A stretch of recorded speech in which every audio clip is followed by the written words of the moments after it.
is really commendable.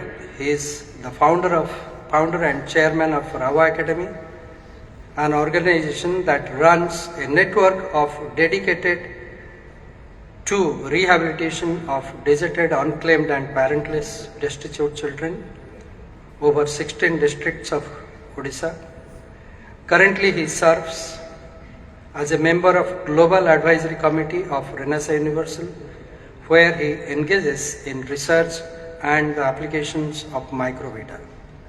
In conclusion, Professor Aditya Mohanty is a multifaceted individual who has more substantial contribution to the academics, philosophy, social service.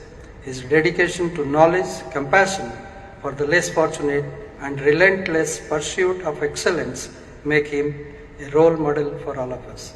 Ladies and gentlemen, please welcome Professor Aditya Mohanty, who is going to speak to us on global governance.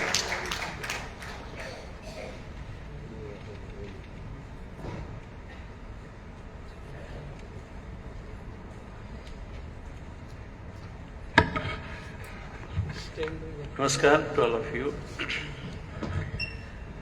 Very good evening. I'm really weighed down by the series of the long introduction and accolades. Now, when you are loved by friends, they shower accolades on you. I do not know how much I deserve, but whatever little could be achieved, I feel that it is all due to the grace of Almighty. So we have no reasons to be proud of what we have, because there is a saying, "O Lord, nothing I have is mine, and everything I have is thine." As we grow in years, as we grow in experience, as our wisdom matures, we are led to feel that whatever little we think or do, succeed in doing, has been dispensed at some other end. Because of ignorance, we have a mistaken sense of I or I do, mistaken sense of agency. Sooner or later, a man, in course of a journey across life, realizes this.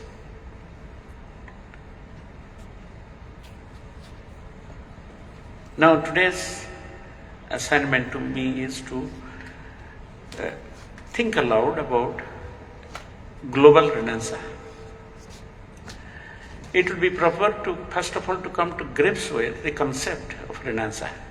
Renaissance literally means reawakening or awakening. You talk of awakening only when you are sleeping, you are in slumber. You wake up from sleep. You say, I woke up, means you are sleeping.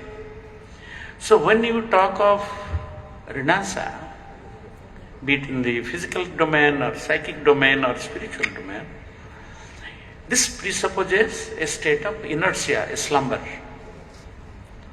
a kind of staticity, be it in the individual life, be it in the collective life.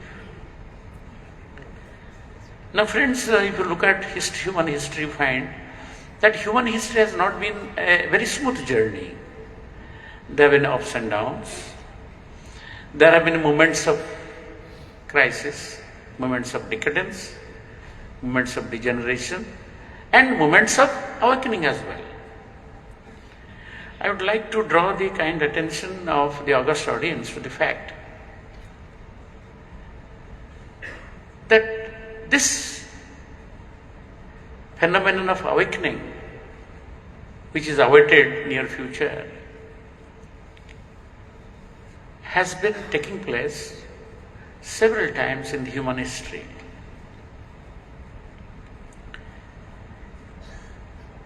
The crisis that we are talking of, that our esteemed President was talking about, referring to, oblique reference to that, this is not the first time that human beings are encountering a crisis.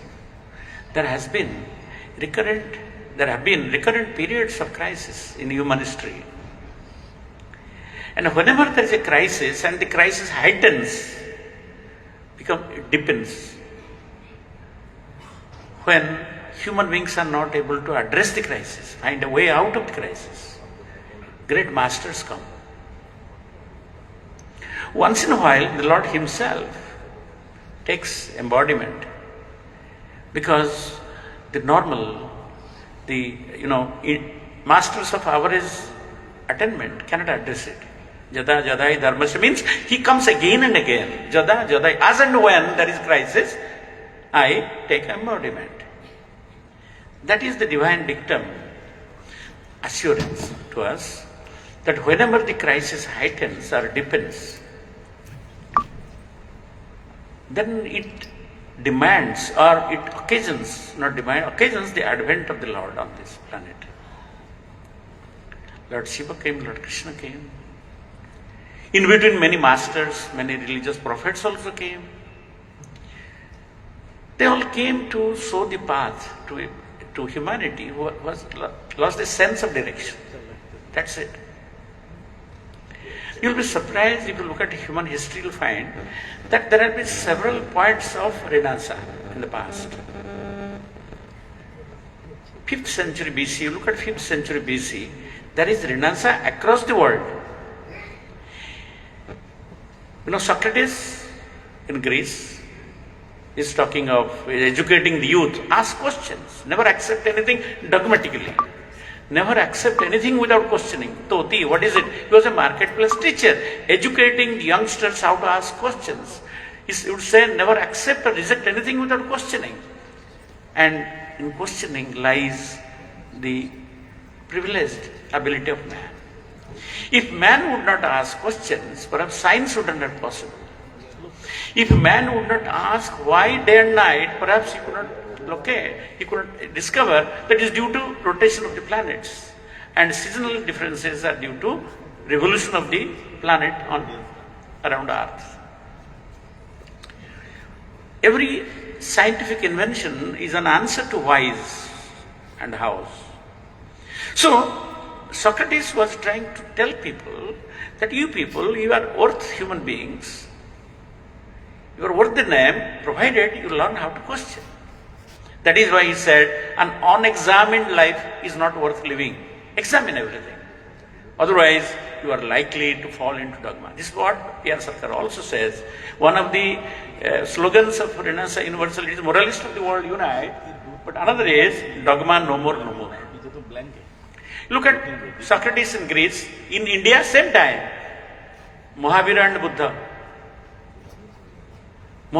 Buddha, they came at the same time in India. Because the Indian society was caught in dogmas, superstitions, rituals. So, Brahminism was in a state of decadence. Rituals, exploitation of the so-called untouchables, lower class by the higher class. So Buddha and Mahavira came with the gospel of hope, compassion, love, service. Don't waste your time in philosophical debates. Don't waste your time in philosophical debate. What is important is living a life, not knowing what is the truth. So Buddha was asked 10 fundamental questions. Buddha remained silent. Buddha's silence simply means that don't waste your time and energy in intellectual extravaganza. Engage yourself in ways which can help you to live meaningfully. Gave eightfold path, Buddha and Jaina. There is so much of violence, animal sacrifice. Mahavira came with the gospel of non-violence in India. Same time, in China, Confucius, who talks of fatherhood of God, love and kinship. Same time in Persia, Zoroaster came. And he told people what appears to be true may not be true. Try to discover truth beneath falsehood. So look at the phenomenon, global phenomenon. That at the same time there is Renaissance. Okay. So there is Renaissance in Greece, in India, in China, in Persia. That means there is this, lends substance to the thesis. There is something called collective psyche individual psyche, my psyche is different from yours, my likes and dislikes, preference and priorities are different from yours. Because you are what you are and I am what I am, because everyone is carrying the luggage of the past. Even the twins differ. But apart from the individual psyche, there is something called collective psyche. There is no automaton. There was in 5th century BC, science and technology in the received sense of the term were not born. Human civilization is hardly 7,000, 10,000 years old. Because that our ancestors are living, wandering in the forest in quest of food and shelter. Then man settled on the river banks, then family, then clan, then state. All these ways, man has covered a long path. Now again in 15th and 15th century, there was a Renaissance in Europe. Revival of classical learning, and that was a time when the religious authorities were dominant. Religious heads, they were determining the political, social affairs of the society. Faith was given priority over reason. So there was a revolt against that. Revival learning. So there was a rise of reason. Man wanted to question the religious authoritarianism. Why should it be true simply because one religious head says it? Let us examine it. Again, the same kind of awakening. So there was, as you know, that in Renaissance, there was a kind of revolt against authority. This gave rise to a fluorescence of reason. Man began to reason, reflect. Yes, I can find my own ways. I should not walk the path as you tell it to me. I must consider, I must examine whether it is appropriate for me or not. So that was the European Renaissance, 15th century. Then come to 18th century, there was Industrial Revolution. The mode of manufacturing production changed. The machine took the place of man. Man became more and more matter-centric. That was responsible for the development of the matter-centric mindset.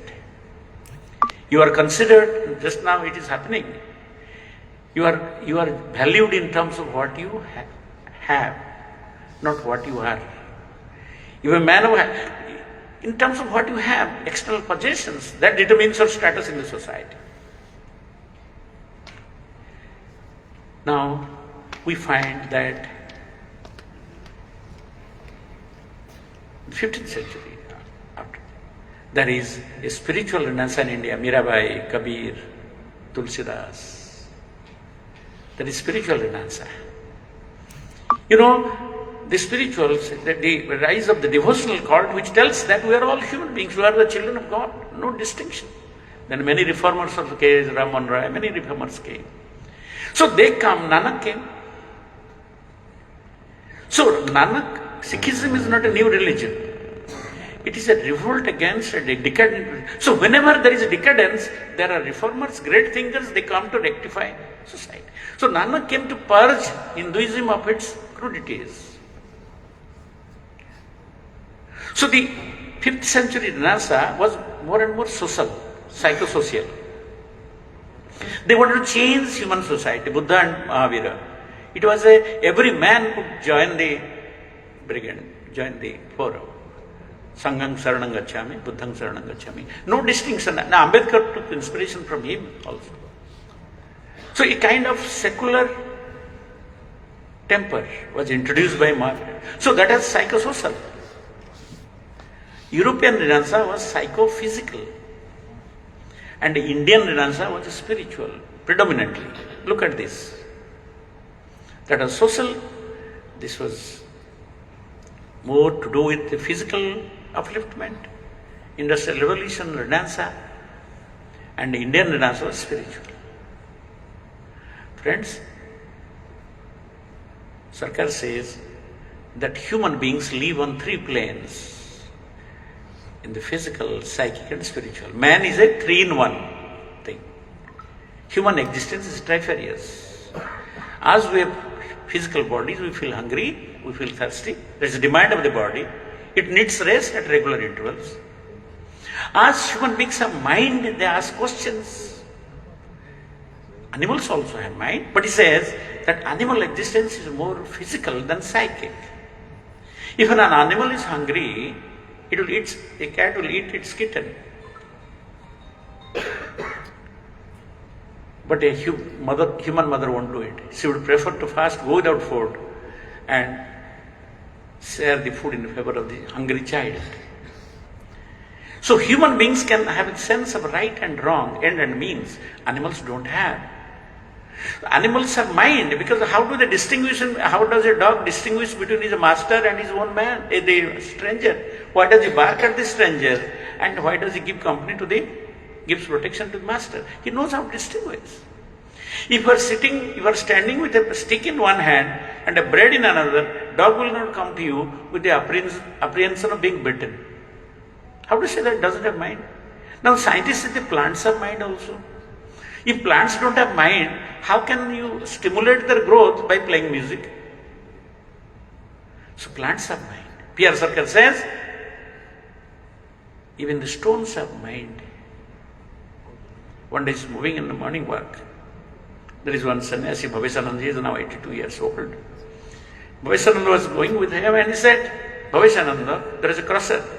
When you cross a stone, it also feels pain. But you must evolve enough to understand the pain. Now the scientists are saying that many of the air crashes are due to fatigue, metal fatigue.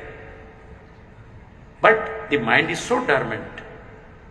What logic gives, he says, since everything has come from Supreme Consciousness, and not come, the Supreme Consciousness has become many, ekam bhaushyam, so everything contains that property of the original substance.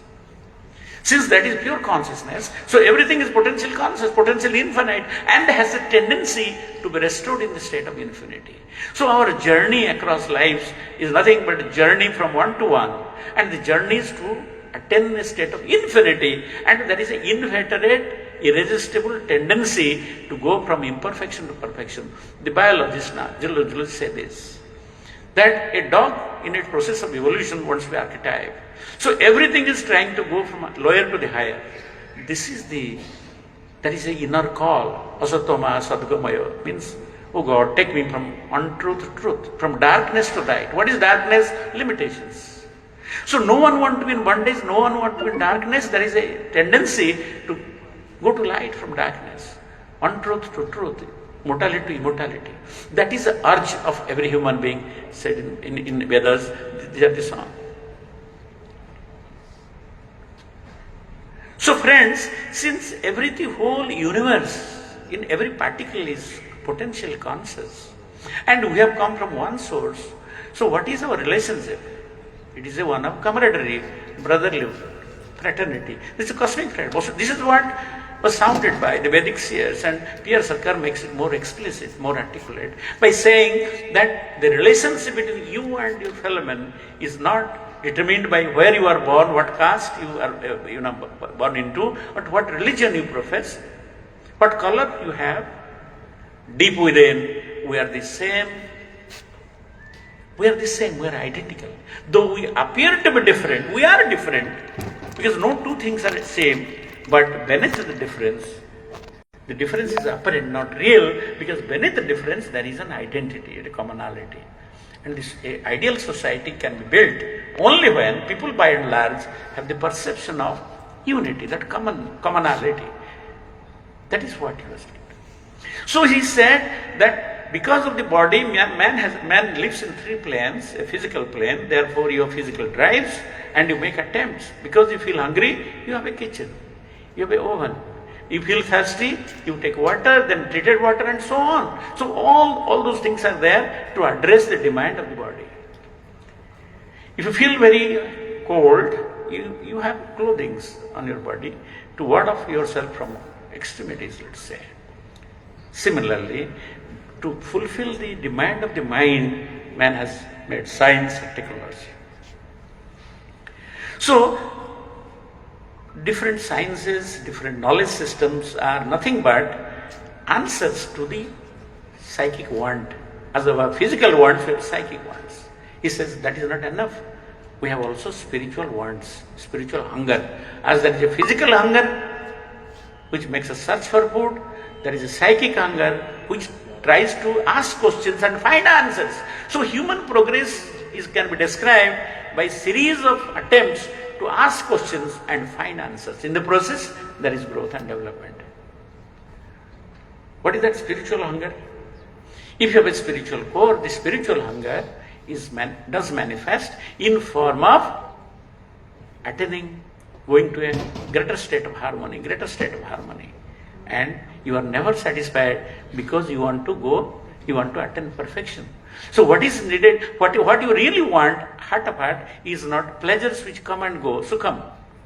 In Anand Sutram he says, sukham anantam anandam. Man doesn't want pleasure. Had he been wanting pleasure, you give something, is satisfied. As a dog is hungry, and if you give more, then it turns the face because he doesn't feel the appetite for the divine, though he is potentially divine. It is only human beings who feel the pull of the divine and try to make efforts to attain it. That is why all these yoga practices, they are nothing, just as to fulfill our hunger, we have the technology of cooking. So to fulfill the spiritual hunger, there is a spiritual science, sadhana, intuitional practice. He says that a complete personality can be developed only when that you simultaneously address demand of the body, demand of the mind, demand of the spirit. That is why he says, a man, just like, Gandhi said, if God is to come to poor man, he must come in the form of bread. Sarkar was painfully aware of the fact that the 80% of the wealth of the world is in the hands of few families, 26 families at that time. So what they do is, though nature is bounteous, nature has everything to address our need, because of a defective socioeconomic system, the minority exploited the majority. Though there is enough wealth, some people die, that is a glaring contradiction. Some people die of starvation, some people die of indigestion, overeating, some people without any food. That is a glaring disparity. So he was very critical of capitalism, because capitalism goes through in a physical plane. He says there has to be a proper socio-economic system. Vice Chancellor Professor K.P. Das is there, he is more competent to talk about it. He has been going to different universities to talk about it. It is not my domain. If I make mistakes, I should stand corrected. He said there has to be a proper socio-economic system to address, to tone up the physicality. That is why he gave an alternative to capitalism and communism, to bring about Renascence in the physical space. He said Renascence universal means for Renascence in three strata, physical, psychic and spiritual. The Buddhist Renascence was in the social field, European Renascence was in the material field, and Indian Renascence was in the spiritual field. He said there has to be awakening in this physical, psychic and spiritual strata. This is the meaning of Renascence universal. Renascence, he gave a talk, gives a talk every year, twice in a year, as a president of Renascence University. He founded it. And all the great ideas he has floated, that is in Renascence, as a president of Renascence University. The concept of microbiome, Brahma, new humanism, biopsychology, and what not. So he said that is why he gave an alternative to capitalism and communism. Why? Capitalism is exploited. If the minority exploit the majority, there will be polarization. The majority suffer in the hands of the minority. Why? What is communism? In the name of collectivity, it ignores the individual incentives, needs. You see, if you look at the forest, look at the trees make the forest. The forest is an abstraction. It is a collection of trees. Don't look at the society, look at the individual, how the individual has to develop, has to turn up. And for that the appropriate conditions must be there. Therefore, he says capitalism is exploitative and communism is materialistic. If you are matter-centric, you cannot, there is no scope for higher values. They will say man lives by bread alone. Man needs bread. Bread is a fundamental thing. To that extent, Marx is right. And he says, anything which is wrong in principle is wrong in details. Marx is wrong in supposing that religion is an opium. Wrong in assuming that matter determines everything. No. When your physical needs are fulfilled, there are psychic needs and spiritual needs as well. Therefore, he says, there has to be a system which avoids the flaws or defects or limitations of capitalism and communism. So he gave an alternative socioeconomic system for which his other organization was misunderstood, the world across. Because the capitalists, there are two paradigms, two hegemonies which control either capitalism or communism. And he says, no, there has to be a system which is anti-exploitative and not materialistic. Capitalism is self-centered because capitalist thinks only for himself. Minority live at the cost of others, and matter degenerates the mind. Therefore, this is a system which is an alternative to capitalism and communism. Come to the psychic sphere in answer. I will take another 10-15 minutes. In psychic sphere, he says there is a need of renaissance because most of the intellectuals unawares fall a prey to the dogmas, pseudo-culture. These are two things which arrest the expansion of mind. Nature of human mind is to expand. Now, if you are, I'm not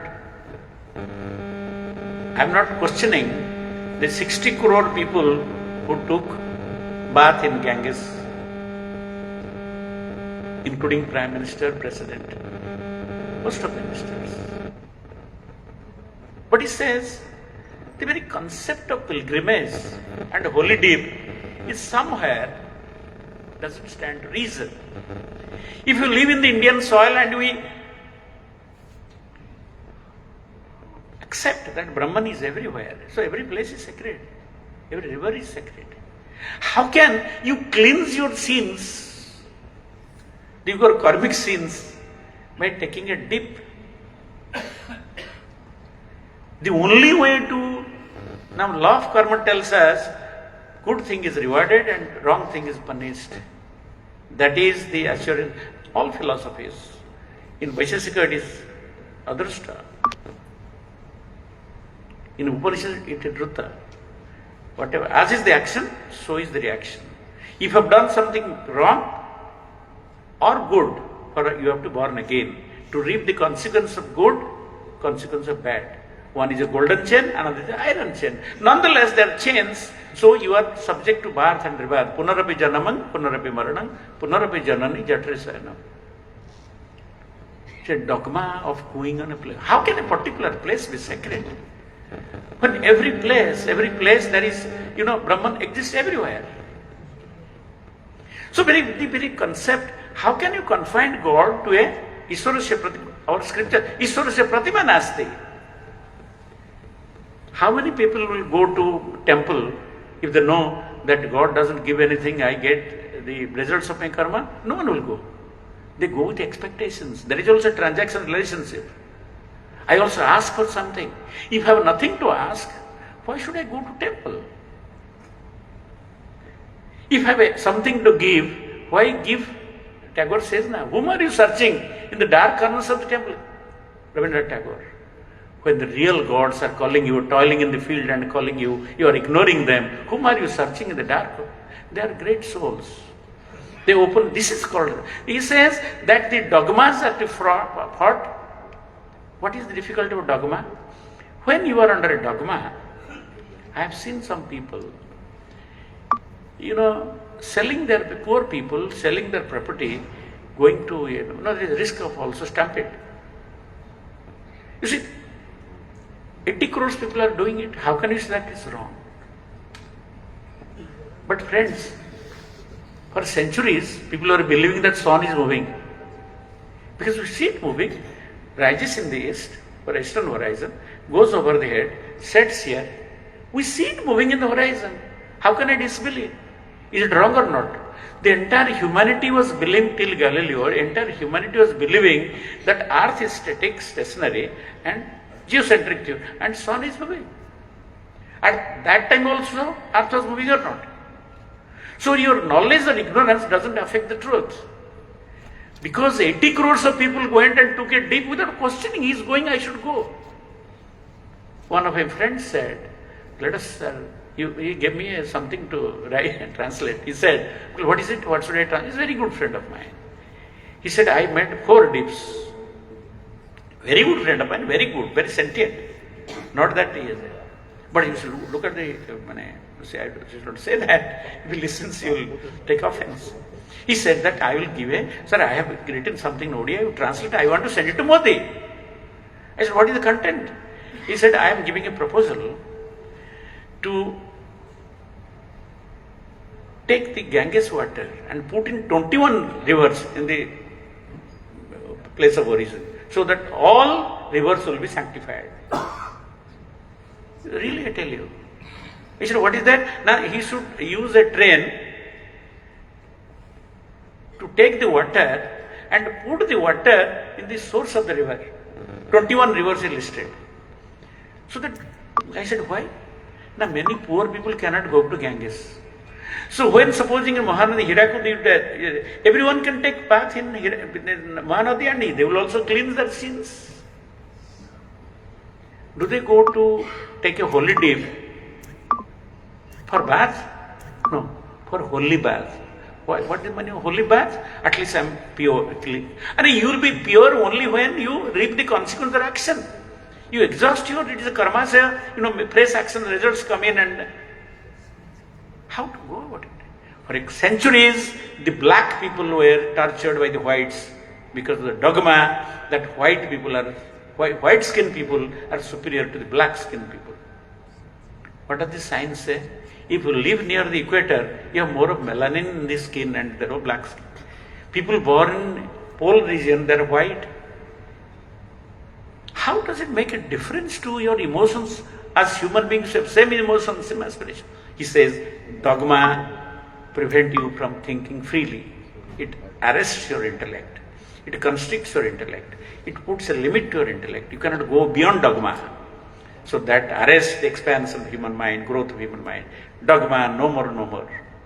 How to get rid of the dogmas? Educating people, awakening the rationality. So this is, what else? Pseudo culture. In the name of culture, colonialism, that is the, first of all, they'll make you feel that inferior. Because you're speaking English, you say, oh, he's so knowledgeable. Though he's a man who doesn't have any values. My language is superior. That is, you have a sense of inferiority complex that makes you exploit. That is the colonial strategy of pseudo culture. Pornography, nude films, give it, so that the youth is diverted. Youth is diverted, their mind is degenerates. They don't have a sense of revolt, think what is right and what is wrong. They are obsessed with petty things, things which would not yield any result.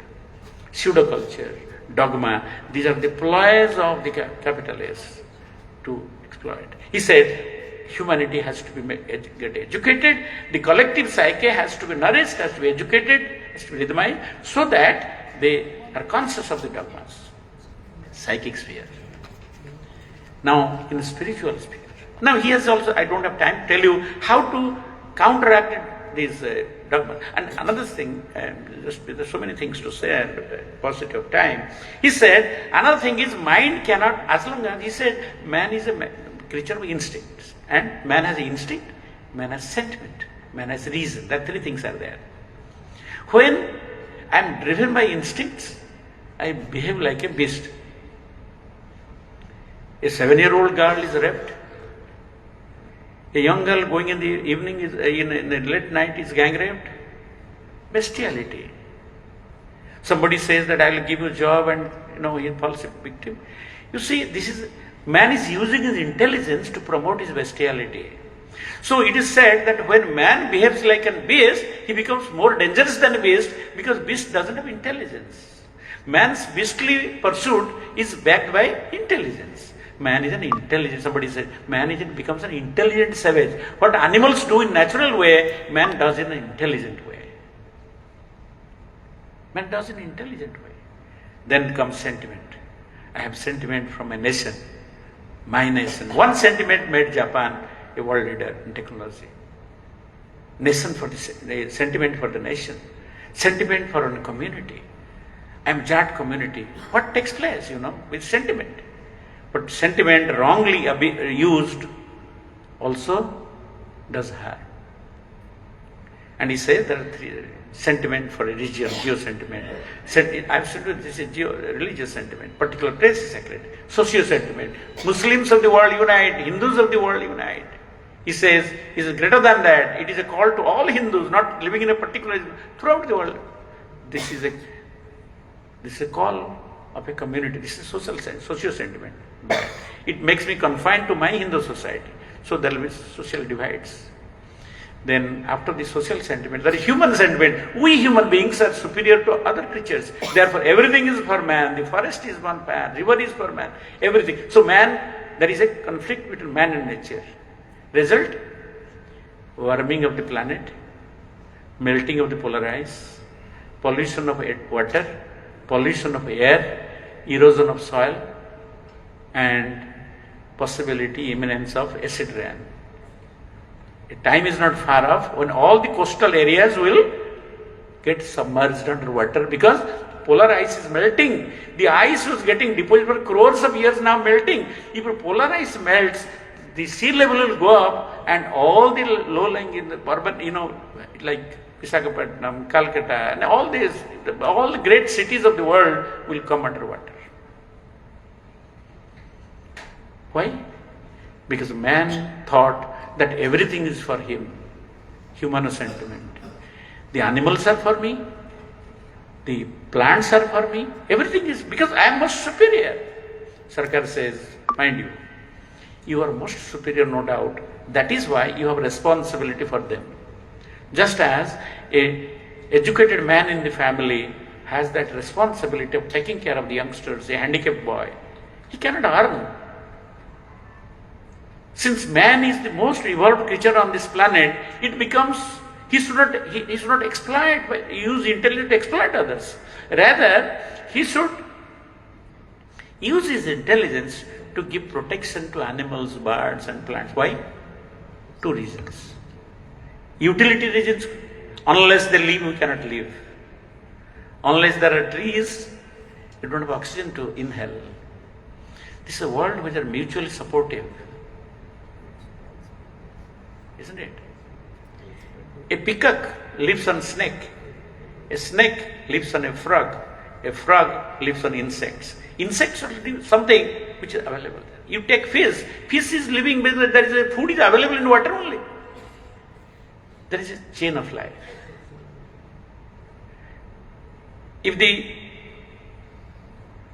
So the point is, it appears to be they are different, but they were all connected. In a sweater,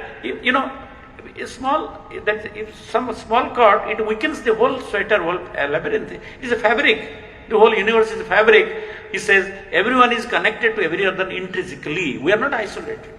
We are not separate. We appear to be separate. He says, look, you have no right to deprive others of their existential value. Everything has its value in state of nature, existential value and utility value.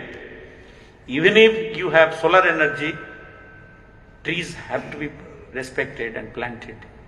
Because even a blade of grass contributes to the total harmony, ecology. Just as a small nupur, ankle bell, contributes to the effect of an orchestra. Then orchestra, there are big instruments, but that small, like nupur is, if you withdraw that sound, it will make a difference to the effect of the cadence of the orchestra. So a blade of grass also has an existential value because by its very existence it contributes to the harmony of the whole of which are parts. If you deprive it of its existential value, it will affect the whole harmony for which man has to pay the price. So each is important. Even in some, he said, a 120-year-old lady is not useless. He says, if an ant dies a premature death, it causes disturbance in the ecology. These are thoughts, friends, for the millennia ahead. And we, without any scruple, we kill an animal and take the fat. 2 hours back, that chicken was living, goat was living. 2 years after it is inside the belly, we share it. We don't.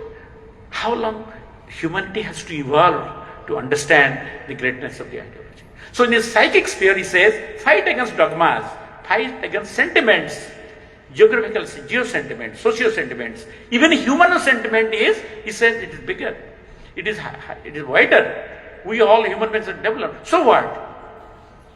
Though since you are developed, you have the greater responsibility. You don't have a right to exploit. Rather, that intelligence should be harnessed, should be used to give protection to the non-humans who are not so conscious. An animal needs protection. How is it possible, physical and psychic sphere? Saying is not everything. How to really walk the path? He said, unless, why you don't feel? Supposing, you must have seen our children seeing the 10 sports and somebody is being bitten and the blood shed and they laugh. Blunted sensibility. Why you don't feel for the other? Because your mind is narrow, constricted. The more expanded the mind, the greater is the sense of togetherness, identification. We call in English, we call it empathy, not sympathy. Sympathy is the duality. I sympathize. You are different, I am different. I sympathize with suffering. But a mother empathizes with the suffering of a child. Mother feels the pain of the child. That is why it doesn't sleep. Because it feels that's an extension of my being. I have seen one mystic in Theosophical Society. I was working there. There is a great theosophist. Somebody was standing and, broke a twig. He felt pain here.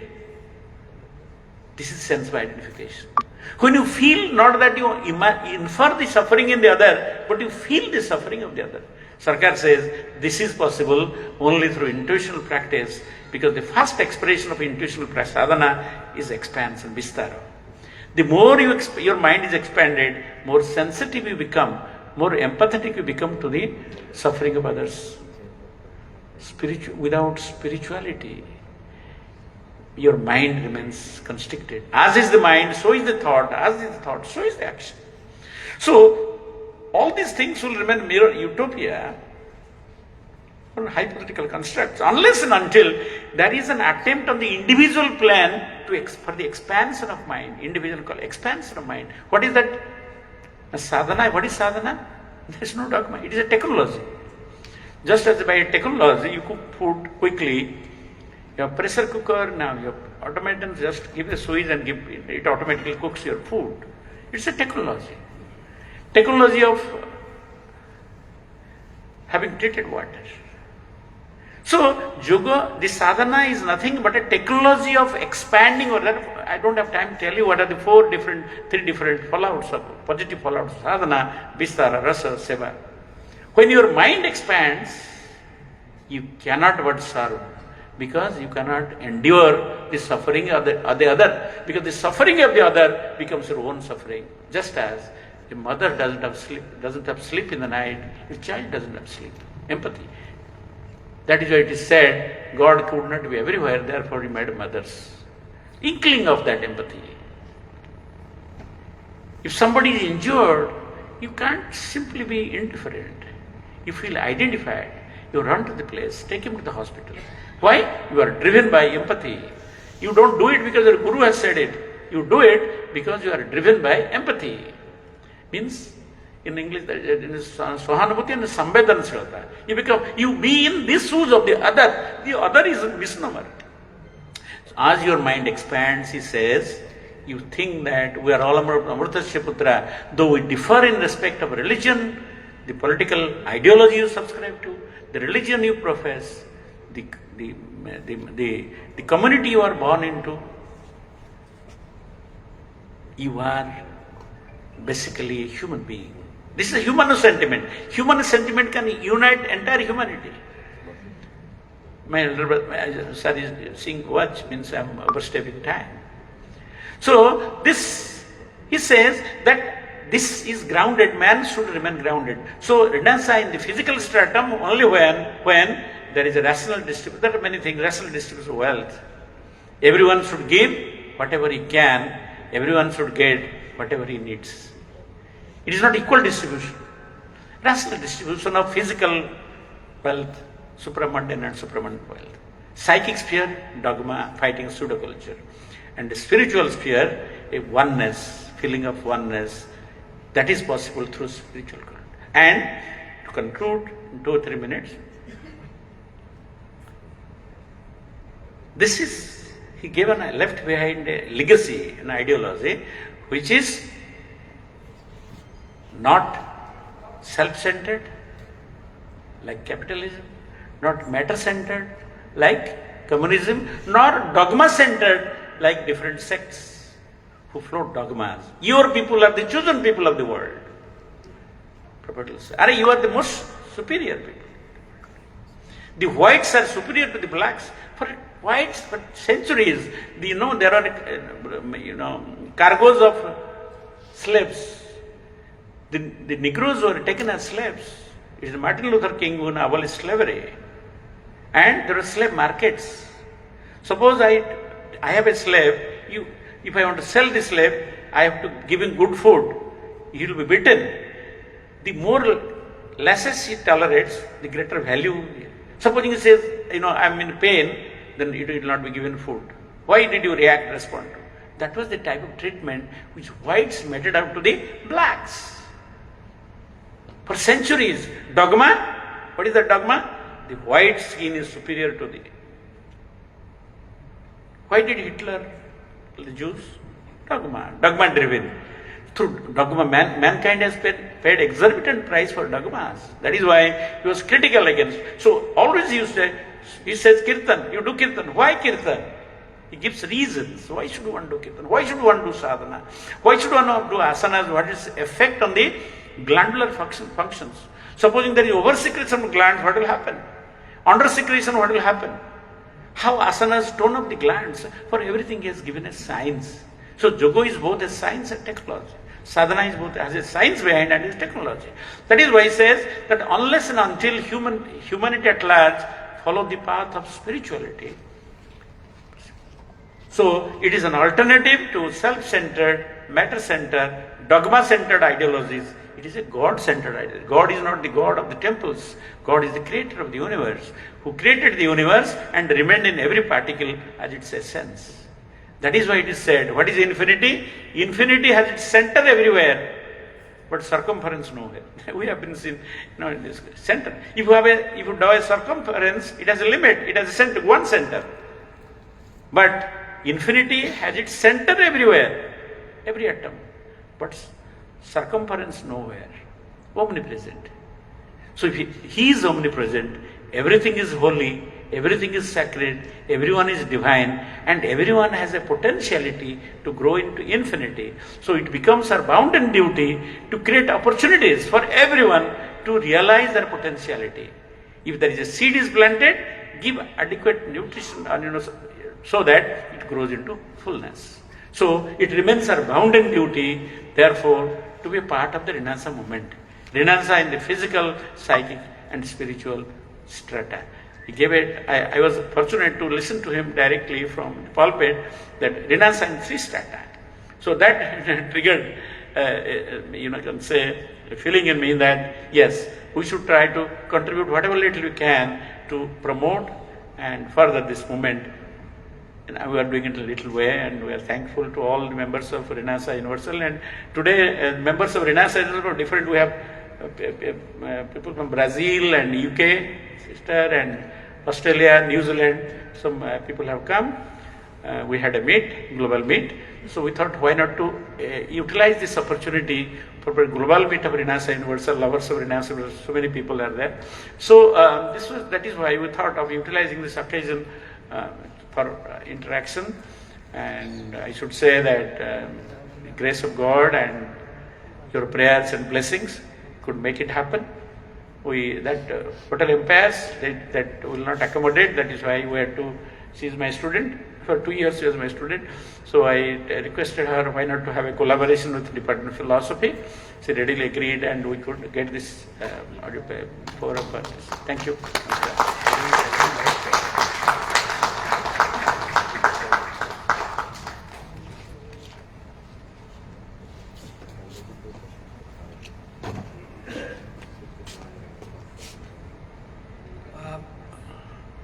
We would take some questions first.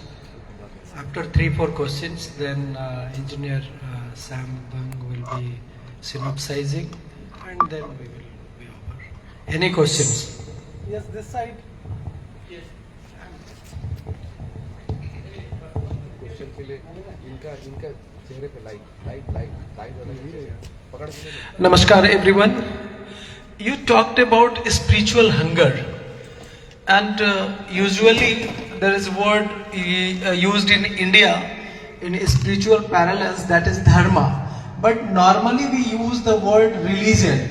So is this religion hunger and spiritual hunger both are same, or this religious hunger and or spiritual hunger is different?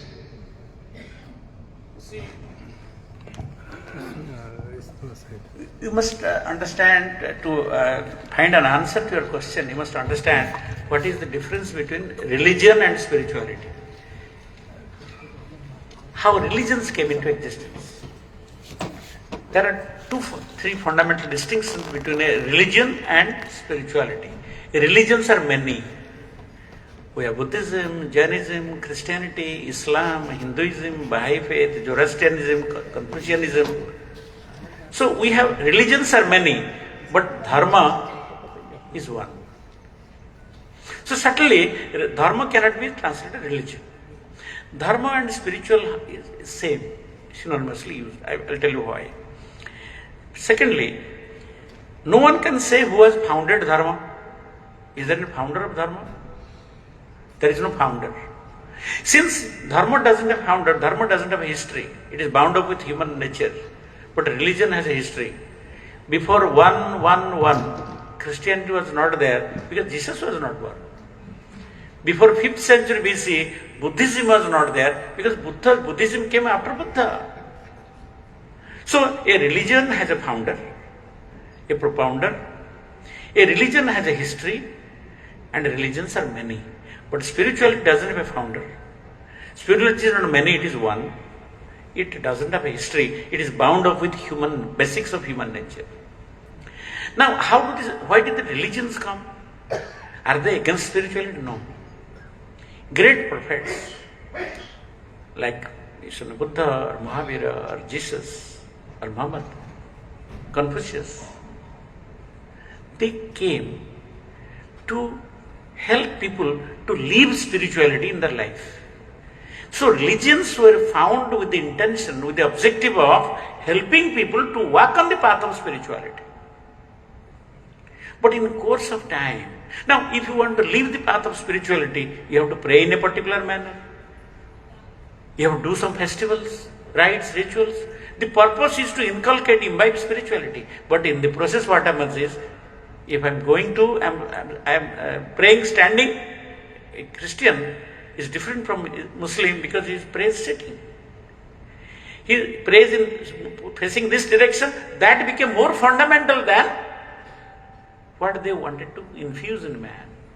Essence was forgotten, and the Christian's existence was mistaken as the real. We fight in them because he goes to church is different. And what is different is not what matters is not whether you go to church or a temple or a mosque. What is important is that you go to pray. Where you pray, how you pray, the content of prayer, you look at the prayer is same. All scriptures have the common message. So religions came to incorporate spirituality in individual life. It was founded by different religions. In course of time, the superstitions entered, dogmas entered. We thought that I am different from you because I believe that Bible is holy. For you, Quran is holy. For Hindus, Gita is holy. So the point is, the religions came into existence, and if you take away spirituality, What is spirituality then? Dharma is fundamental values like love, sacrifice, mutuality, forgiveness, tolerance. If you take away these values from religions, they crumble like house of cards. So spirituality is the basis of every religion. But religion in course of its history brings in something anti-spiritual, which defeats the purpose of spirituality. That is why the reformers come to restore spirituality and dharma. Nanak came for that purpose. That you are forgetting the essence. Why you are running after the, why you are fighting in the name of rituals, rites, rituals? Why should there be mediation between God and you? There is a direct connect. So when the religions become decadent, different reformers come to remind us of the essence. Religion, in a sense, all religions are based on one foundation, that is spirituality, that is dharma, that is values. And if you take away dharma from religion, it becomes mechanical performances. Neither the prayer helps you, nor the rituals help you. But you are led to feel that I am doing this to get some benefit. Neither the performer nor the society benefits out of it. It is said, Buddha said, that man has shed more tears than there is water in the ocean. And much blood has been shed in the name of religions than in any other front. Religious wars, crusades, they promote communalism. So the point is a clear distance. So spirituality is the essence of, is the rock bottom, is the foundation, is the bedrock of all religions. In this sense, you can say, if you take away spirituality, spiritual values, then religions become meaningless. It neither benefits the follower nor the society. Any other question? Yes, yes. Give him the...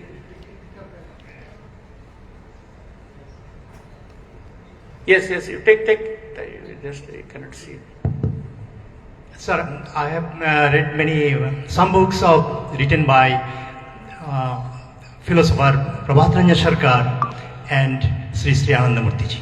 The way you have explained it is, now I realize that there are a lot of gaps in my reading and understanding. Thank you very much for this. My question is, in one of the books, he has written the future of humanity is very bright. Now today, as we stand today, we see the erosion of moral values, degradation of morality to such an extent. This is one.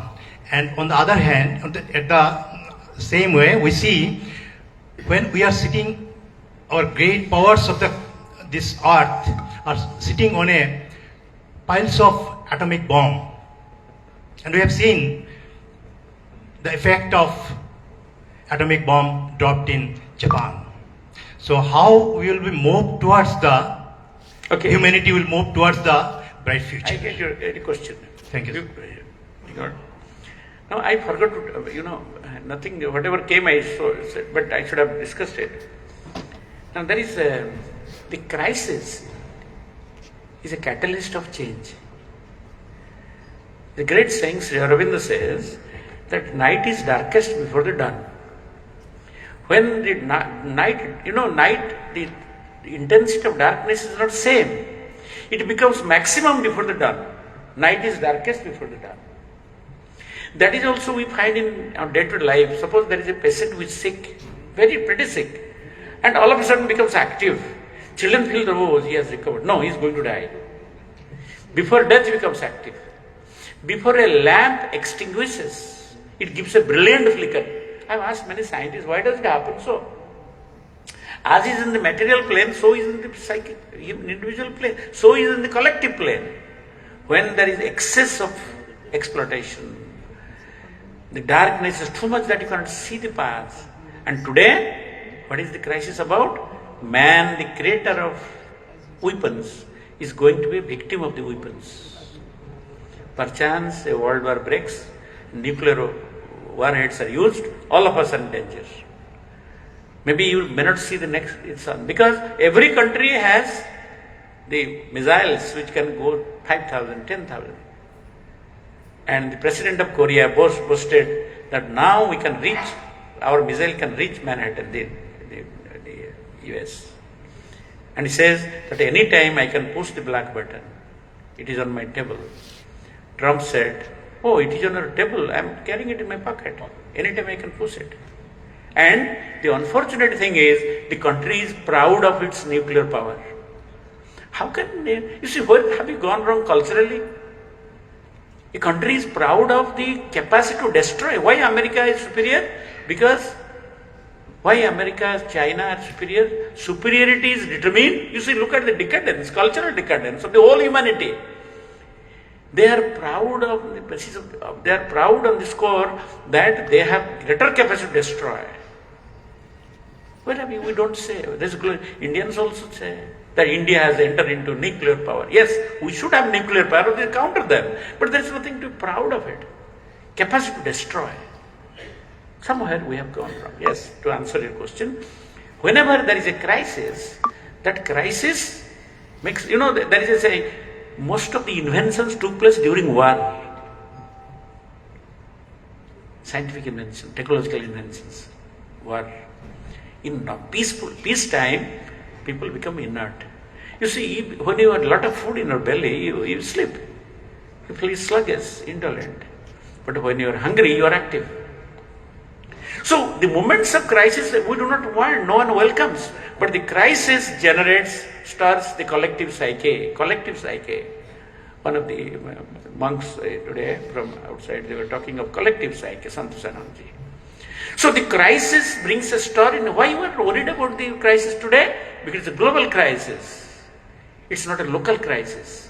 Our ancestors were affected by a local crisis.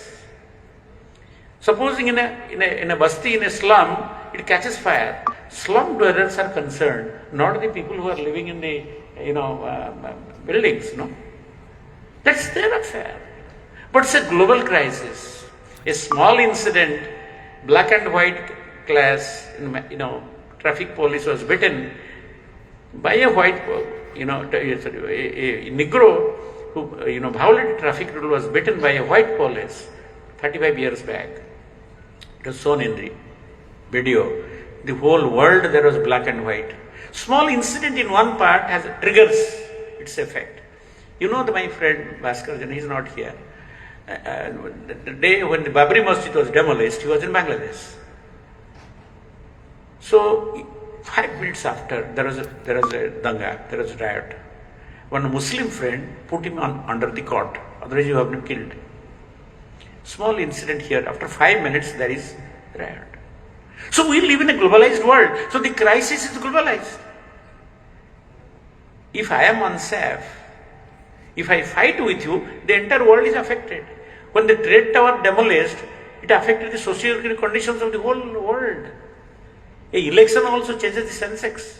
So we live in a globalized world. So the crisis that we are encountering is a global crisis, not a local crisis. Our ancestors had local crisis. There is a wildfire in a forest. People in that locality will be affected, not in the other part of the globe. So the crisis becomes a medium in terms of say catalyst.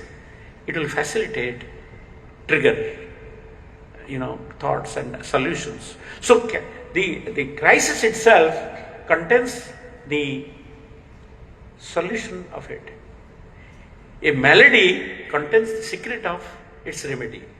If you analyze the malady, research on it, you get the remedy. So if you analyze a question, that is the answer. So what is the answer? Right appreciation of the question.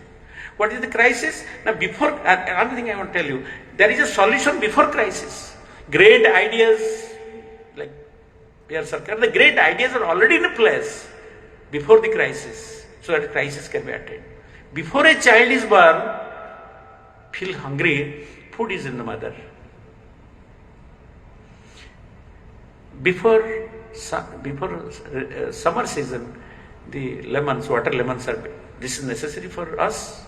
Nature is creating it. So the point is, this is a very systematic, harmonious universe. And unfortunately, man and man alone, because he is intelligent, he intervenes, unnatural intervention. That is why he is paying price for it. Animals never act unnaturally. Animals always live with nature. they live with nature. It is man who by misuse of intelligence can go against nature, therefore he has to pay a price for contravention or intervention, unnatural intervention. Any other question? Okay, give him. Namaskar. Middle path propagated by Buddha and spirituality, are they same and one? Thank you.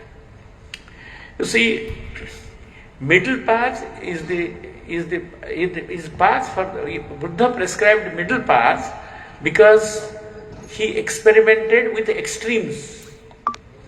Before he went in quest of truth, he was living in a palace. So extremes of pleasure.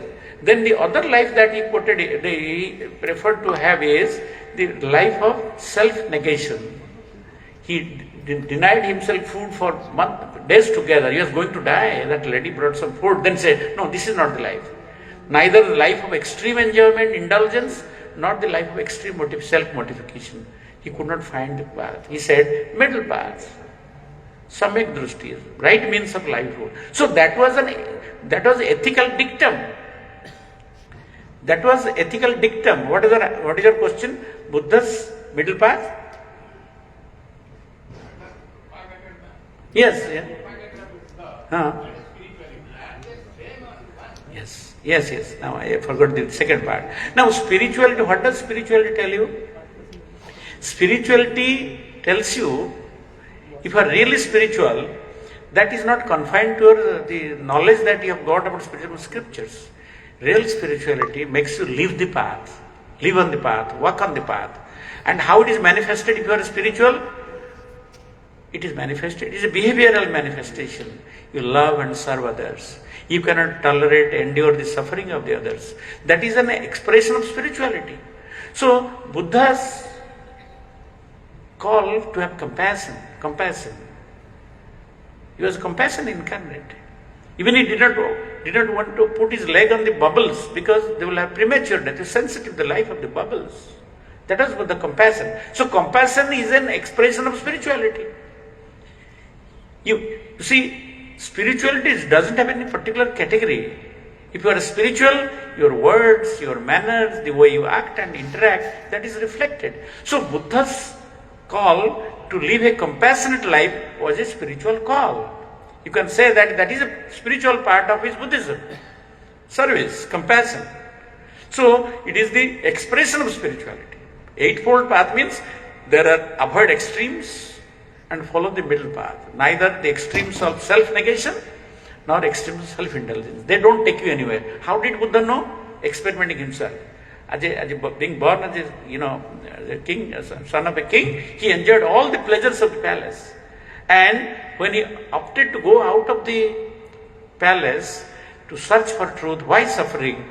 Then he had to undergo the other extremes. He himself realized that middle path is the path. So Buddha's eightfold path is an expression of the spirituality embedded in Buddhism. That is the answer. Namaskar, Dada. A few minutes before you talked about dharma, and you said that dharma is related to love and affection and all. But we know that before Shiva, the mother used to take care of the child, but he never used to know, the child never used to know who his father was. So dharma was then also, and now dharma is there. So dharma has transformed. So if the values of dharma in the future, the values of dharma will deteriorate or it will elevate. If it elevates, what will be the picture of dharma then? Okay, I don't know what context you are referring, but I remember. Now you see, dharma, in Upanishads, please sit down, and I think I am audible to you, I am reaching you. There's a technology to reach you also. Now, dharma, the Upanishad says, dharmam chara. Chara means live your dharma. Satyam vada. Satyam Bada, speak the truth. When you speak, now how do you determine dharma and satya? Dharma is for action, satya is for verbally you have to speak. They are twin ruta, there is a concept of ruta, cosmic order. When you live with the cosmic order, you are dharmic. Now, what does it mean to say that to follow dharma? To follow your essence. Again, since it is a Renaissance universal, Sarkar says there are three kinds of dharma. What is vastu dharma? Salt will always dissolve in water. Water will always flow downward. Fire will always burn. This is dharma, fire, water. You cannot separate dharma. Sugar will taste sweet. If you take away sweetness from sugar, dharma of sugar, it will cease to be sugar. This is vastu dharma. Then there is jaiva dharma, living beings. Ahara, nidra, bhaya, maithuna, hunger, sleep, sex and fear. These are all the characteristic nature of the animals. To the extent we are also animals, we have this, hunger, sleep, sex and fear. This is jaiva dharma. He says man is a step, a rung ahead. What is that? What is dharma of man? Bhagavad dharma. To pursue expansion, path of expansion. To pursue the path of harmony, rectitude, righteousness. So that means if you take away the dharma of man, man is no more than an animal. As an animal, he has all this. He has those instinctive triggers. You feel hungry, you feel sleepy, and desire to sleep, hunger, sleep, sex and fear. But you are something higher than that in the rung of evolutionary ladder. So you have a mind which can distinguish right and wrong. So your dharma is to follow the right and reject the wrong. Shreya and Preya. Preya is pleasurable, Shreya is preferable.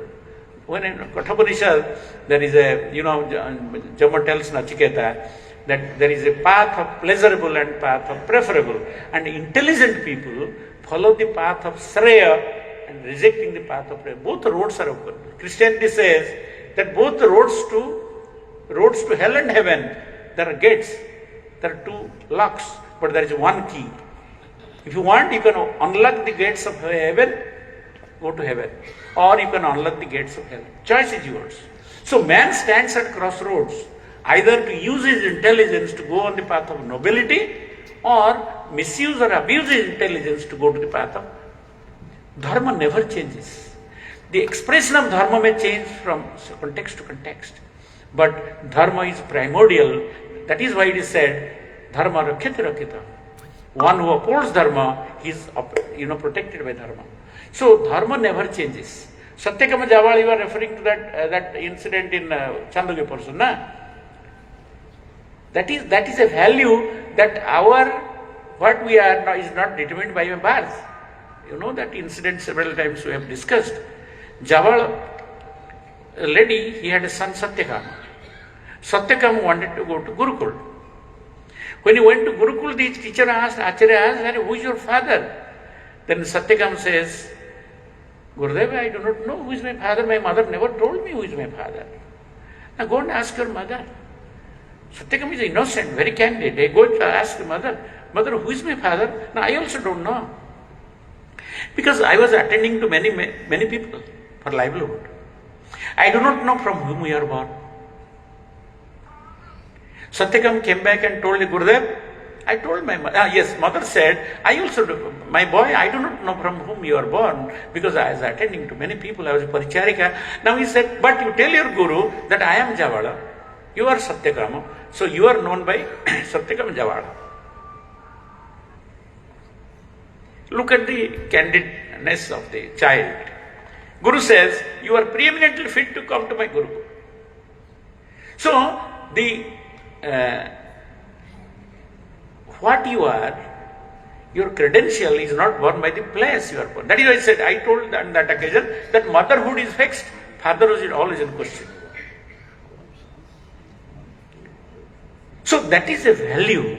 That is a value. This gives a message to all that there is no room for status quo in spirituality or education. Doesn't matter what is your background, from where you are born, you are a potentially divine. That is the value.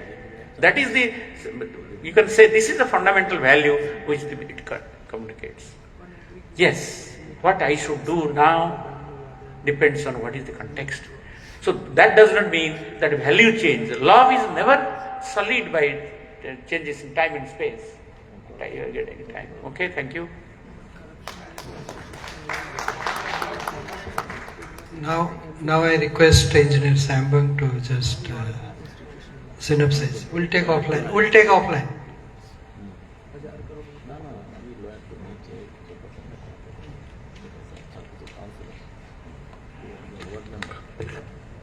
I think we have been very lucky to listen to Professor Aditya Mohanty, a very elaborate presentation on the teachings of Anand Murthy ji, and he tried to touch each and every aspect of his teachings.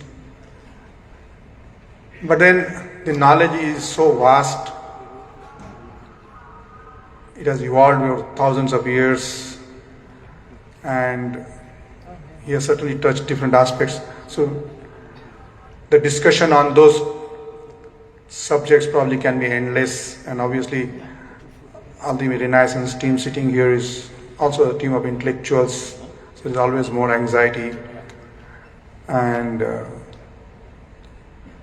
discussion can go on. But still, looking at the time limitation here, we certainly had to bring it to close. Whatever I knew about Prabhat Ranjan Sarkar or Anand Murthy, as I said, I mean, it's a very few minutes, I would say, a very typical personality. On one side, encompassing the whole knowledge. I mean, he himself, like people, his childhood friends used to say, like he's an encyclopedia of knowledge, because he would talk on different subjects right in the school age. And that's the kind of his image in the school days, with his friends. But on the worldly forum, he lived a very simple life, worked in a simple, like born in a small place like Jamalpur. I had never heard the name of that place before. And worked in a small railway workshop there, and living a very humble life. But simultaneously, on the spiritual side, he started teaching sadhana to people. And only some people who were impressed by his teaching and doing sadhana, they knew about his personality. Other people did not know. His photographs were not available till almost 40 years of his age. And otherwise, today, even small people get into publicity stunt. They want to give press media interviews, they want to appear on television. Anand Murthy ji never gave any press interviews. Never in the entire lifetime he did not give any press interviews. He has not appeared on television. He's insisted, I don't want that publicity kind of a thing. People should read my teachings, what I am talking about. And then he created all these acharyas, sannyasis who would go and teach sadhana to people. So that's the kind of personality that he was. I mean, I would not even call him a miracle person. I mean, though he had all those miraculous powers, and people who have seen him closely have seen those miracles, but I would not call him, I would call him a more cosmic entity, encompassing the entire knowledge about past and future. That's the kind of personality that I have understood him. And that's what I thought I should share with you. Anyway, looking at the gathering here, all the intellectuals sitting here, and his lecture, Dr. Mohanty, was certainly tried to cover everything and was very interesting for me. Thank you very much.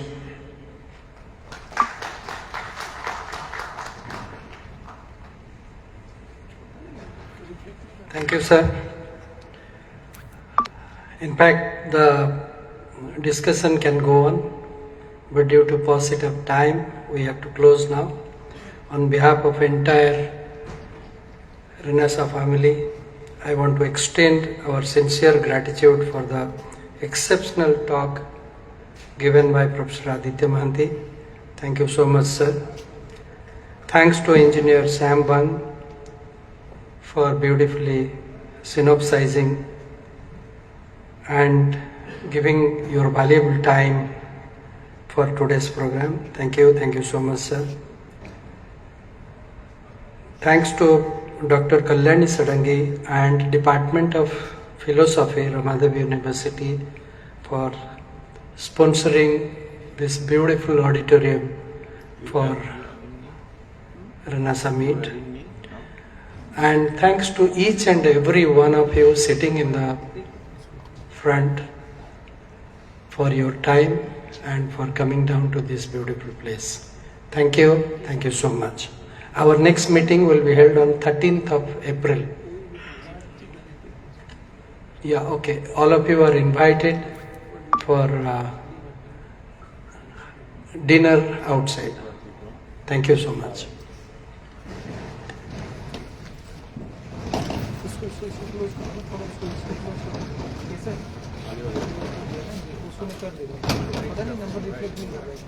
Invite करना होगा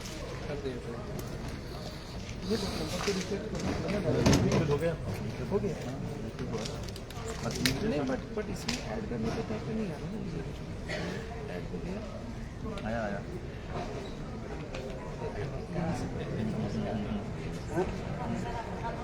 Yeah, sorry, please look back. Just be there only.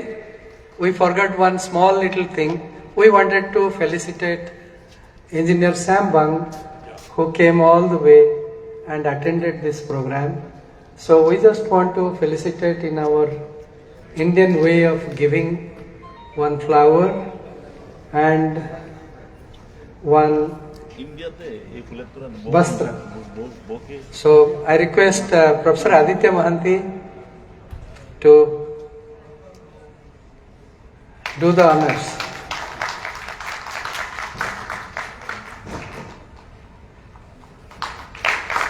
Now I request Engineer Sam Bang also to do honors for Professor Aditya Mohanty, please.